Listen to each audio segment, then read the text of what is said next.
Wireless, a topic we've talked about a lot lately. We have made a few videos on the channel about wireless devices, and how could it be otherwise? Doubts have arisen that I will try to summarize and resolve in this video. I have brought an OKMIC device, which allows me to solve those doubts that you have been raising in the previous videos. I always tell you, but it's true. These videos are made thanks to the fact that you are subscribing, you are supporting the channel, and it is a reason that every week makes me try to bring you a video with new devices, software, tutorials. It is very easy to subscribe. You just have to click here on this link or below in the video description. With that simple gesture you are supporting the channel, and I thank you. Wireless devices that allow us to play or live with our instrument without cables, or more importantly, to be listening to the sound that is being reproduced through the speakers from the amplification stages towards the public. We are listening to it without the need to have speakers in front.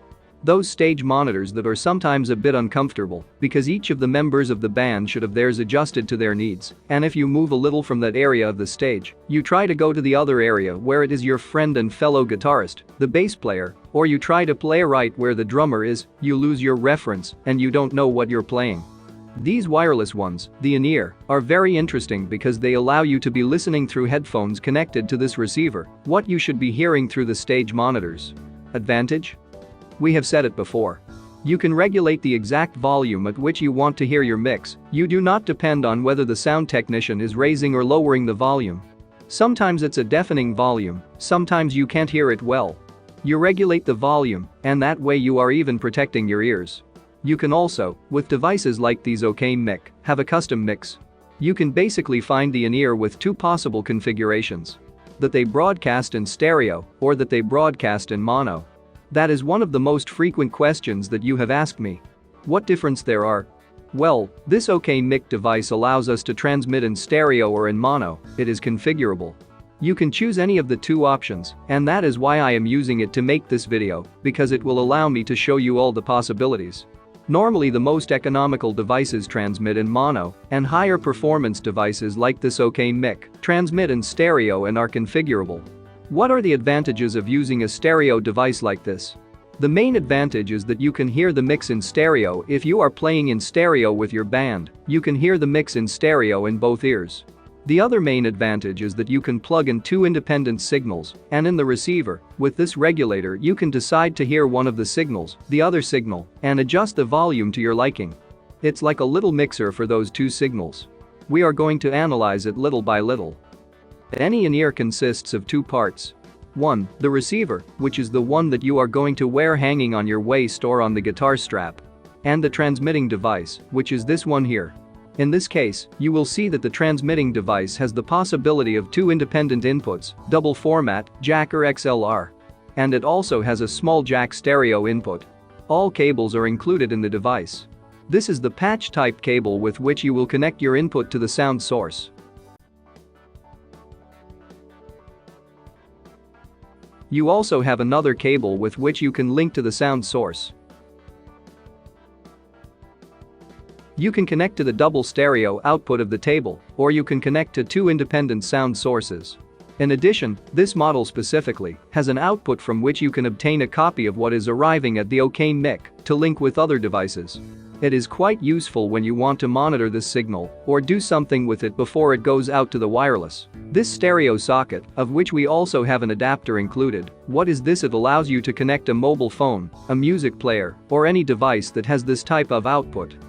What are we going to be able to do with these two sockets? First, use the stereo output of the mixer, channel L and channel R, to channel L and R of the transmitter. And what you will hear on the receiver is the stereo sound of your concert, of what you are playing. That's most obvious, but you can also get a mono mix from the mixer over this cable and connect, for example, your guitar multi-effects with this other cable. Here you plug in the mixer, all the sound of the band playing, and here you plug in the guitar multi-effects. These two signals will arrive in parallel to your receiver, and what you will be able to do is, with this knob, choose what you want to hear. The channel on the right, a mix of both, or the channel on the left. And if you want, for example, to hear your guitar more, if your guitar is on the right channel and you want to hear it louder than the rest of the band, then you turn the knob to the right channel, and you hear a little less the mix of the band and your guitar with more presence. You adjust it. With this you have a small mixing table where you decide if you want to hear your guitar at the same volume as the rest of the band that is being sent from the mixing table, or if you want to increase the volume of your instrument. You can tell the mixing desk technician not to send your guitar for the overall mix, but to adjust the guitar yourself. Then, the sound technician sends you the mix with the rest of the band, or whatever you have decided, drums, electric bass, voices, whatever you want, and you incorporate your guitar here in parallel to the signal from the table of mixtures. And you adjust how loud you want to hear your guitar. You no longer need to make that signal that we make to the sound technician of turn me up, I can't hear myself. Or turn me down, I hear myself too loud. No, with a simple gesture with this potentiometer you adjust how you want to hear your guitar, your signal, your electric bass, or whatever, with respect to the rest of the band. Clarified the issue of stereo and mono, what would I choose? Well, if budget is not a problem for me, I would choose a device like this, in stereo, that allows me to decide if I want to receive the sound in mono, or if I want a stereo signal and have all the possibilities. Well, if the budget is not enough, then you will have to choose another device, but it is always more interesting to have the stereo option, because once you get used to being able to adjust your own volume without depending on the sound technician, it is difficult to give up that. The second question that you have asked me most frequently is about radio frequencies. Each device is a world. In some of them the frequencies are separated into blocks, and you choose one of them within a block, and you must put the receiver and the transmitter configured within the same block and then with the same frequency. Others have the continuous frequencies, and you choose one of the 50, 60 or 70 that they carry. That will depend on each device. You have asked me a lot why there are devices that have frequencies from 500 MHz to 600, others from 550 to 650, each device has different frequencies, you have seen it when buying them. Well, that is fundamentally because these devices have to adapt to the regulations of each country, and in each country there are different frequency ranges to be able to use these devices, or at least until a few years ago it was like that. In addition, in certain areas you can have a frequency of a radio station in the 550 MHz range, that if we tune a wireless on that frequency, the radio station is probably interfering with our signal, and it will not let the device to work correctly. I recommend that you search, within the country where you are, the area where you are, the radioelectric spectrum of frequencies that you have free. You are going to have to do that yourself and choose a device that adapts to those frequencies. Continuing with the topic of frequencies, this OKMIC is very interesting because, instead of dividing them by blocks and then having to search for a block, and within that block choose the frequency directly, what it gives you is 72 frequencies to choose from, and you decide the one that interests you the most. What radio frequency should you choose? Well, on lower priced devices it's pretty hard to tell. Basically, you have to go testing. If the one you choose sounds good, then that one is supposed to be fine. Very high-priced devices have Ethernet network connectors to connect them to computers, and then they have software that scans all frequencies. They have a frequency analyzer with which the frequencies of all wireless devices are adjusted to be optimal. This device is halfway there because although you can do it by hand, it has a very interesting auto scan option that the receiver will do. We turn on the receiver. If we open it, the first thing we see are two rechargeable batteries, which as you know I like. I like having rechargeable batteries because it guarantees that I will be able to use this device now and 10 years from now. Because there will always be batteries, or so I hope. While if they are integrated batteries, it has the advantage that the receivers are tiny, but it forces you that, if in 3 or 4 years that battery degrades, you have to change the device. Well, this OKMIC has the auto scan function. Right now the 521 MHz frequency is selected. If I press the auto scan button, he starts searching, and he has chosen the one that he believes to be the best frequency. Coincidentally it is the same as the one he had selected, because he had performed the auto scan before. Let's change it. Click on set. I switch to another frequency, for example that one. Okay. I'm going to run another scan. It starts spinning and again around 520 or 521 MHz, the receiver detects that it is a good spot. It is done.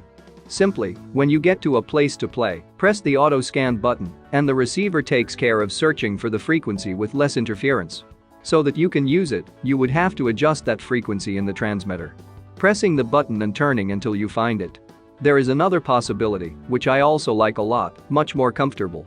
It is the option of sending the receiver configuration to the infrared transmitter. To do this, you just have to press the infrared button, and the receiver will send its configuration that the transmitter will pick up through the sensor. What I'm going to do is orient the receiver towards the transmitter, press the button to send the configuration through infrared. You see? The settings on the emitter have just been changed automatically. I already have the receiver and the transmitter fully synchronized. Other things that you will be able to do is choose, within the configuration, if you are going to want to have the sound mix in mono or stereo. In the receiver, here, it indicates the type of reception of these two antennas. There are two antennas because the OKMIC uses what is called true diversity, which means that the transmitter and the receiver use several simultaneous radio signals. The receiver changes from one to another to choose the optimal one. It is an analog receiver, and you wonder if it would not be better digital. Well, practically all in-ear are analog, because as these devices are used to sing, we try to have the minimum possible latency. And the lowest possible latency is achieved in an analog device. In the station we can also configure a lot of other things. By pressing the button, we can choose the frequency with which we are transmitting to the receiver. Press again, and choose the power output, from very low power to maximum power. We can also control whether we are going to broadcast in mono or stereo, and by pressing again we can lock the equipment so that we cannot accidentally change anything. Right now it's locked, and all we can do is control the output volume from here to the receiver. Although the receiver also has its own volume control. From the transmitter you adjust a volume so that you do not send a distorted signal, and then the receiver has this volume knob, and you adjust what is going to come out through the headphones. We enter another topic that has raised many questions. The headphones for the in-ear. What headphones do I need? Well, if you are going to work a lot with an ear, and your budget allows it, in the end, probably, what you will do is go to a specialized site, and, with silicone molds, they will make a mold of your ear, and they will build you some in-ear adapted to your ear. It will be the most comfortable, the ones that will best isolate. They are high quality in-ear, and you can choose what type of sound you want. More balanced, higher, lower, and of course, you will have to pay for it. Because I think the price should be over $1,000. That is, they are not cheap. For the rest of the mortals, that is, for me for example, what we use are the ones that come with the device. In this device, in the OKMIC, I was surprised because they have come with a Superlux model, a brand that if you do not know it, I recommend that you take a look. I have quite a few things from Superlux, and it is a brand that is very good value for money. These headphones are the kind that totally plug the ear. They have several drivers, they are quite well balanced. The truth is that I have loved them. When you ask in your local stores, in your distributors, I will leave you here below a link to the manufacturer, in case you want to ask any questions, or where you can get the equipment. I will leave you below a contact link with OKMIC, the manufacturer, for any doubt or any question about how to get these devices in your country, that you can contact them. Nothing else. These were some of the most frequent doubts that have arisen in the previous videos of in-ear devices. I have looked for a device like this OKMIC, which has more possibilities than others that I have shown you before, so that you can see the differences. I hope we have learned. With the questions you have asked, I have learned a lot about what the technical characteristics of these devices are. You already know that this is about learning, and the one who learns the most is probably me of all that you are giving me, so thank you very much again to all. I hope the video has served you well, and I hope that we will continue to see each other more times on this channel. Subscribe if you haven't already. If you are already subscribed, thank you very much, I always tell you. We are in contact through Facebook, Telegram, Instagram, and we talk from time to time there. I am very happy to chat with you from time to time, and I hope we will see you in the next videos. Thank you.